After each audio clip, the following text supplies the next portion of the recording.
a serviço de Deus para a igreja. Eu me lembro em um ano, pastor Celso, que eu estava passando uma prova muito grande.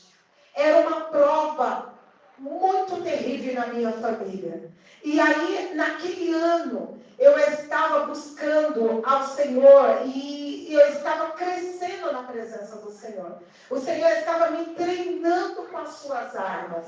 O Senhor estava moldando a minha vida. E ali naquele propósito que eu fui para Saribama, num propósito de jejum, eu estava num processo muito doloroso. Porque às vezes nós passamos pelo processo buscando e nós não entendemos. Mas naquele processo, Deus, ele me deu uma revelação forte que me impactou. Porque quando Deus, ele vem com uma visão, uma revelação, ele vem com um propósito. E aí o Senhor me mostrava na madrugada, após a oração, que eu estava atravessando um deserto muito difícil. E era um desvalado. E aí naquela revelação Deus me mostrava que tinha momento que eu não conseguia andar. Eu fraquejava. E o Senhor me mostrava. Às vezes eu caía, levantava, cansada, e olhava meus pés feridos. Irmãos, foi uma experiência que eu tive com Deus tão tremenda. O Senhor me mostrou quando veio um anjo do céu. Por isso que a palavra do Senhor, que Ele diz que Ele enviará anjos para servir a igreja.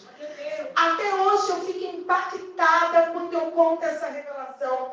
Veio um anjo, eu não conseguia ver o resplendor da glória daquele anjo. Mas aquele anjo, ele veio, e era como uma luz, e ele veio na minha direção. E eu me lembro que ele pegou a minha mão e me levantou e começou a andar comigo naquele deserto, caminhando comigo naquele deserto. Só que a presença daquele anjo me trazia tanta alegria, uma glória. E eu começava a falar em mistério, e eu flutuava. E aquele anjo, ele ia voando comigo. E o Espírito Santo, toda madrugada, permitiu eu ter essa experiência forte. Quando eu acordei, igreja, parecia que eu estava vendo na minha casa aquele resplendor do anjo. Foi algo tão tremendo. Eu fiquei meses e meses sentindo algo sobrenatural na minha vida. E aí, a força espiritual aumentou. Por isso que a palavra do Senhor diz no Salmo 91 e o verso 11.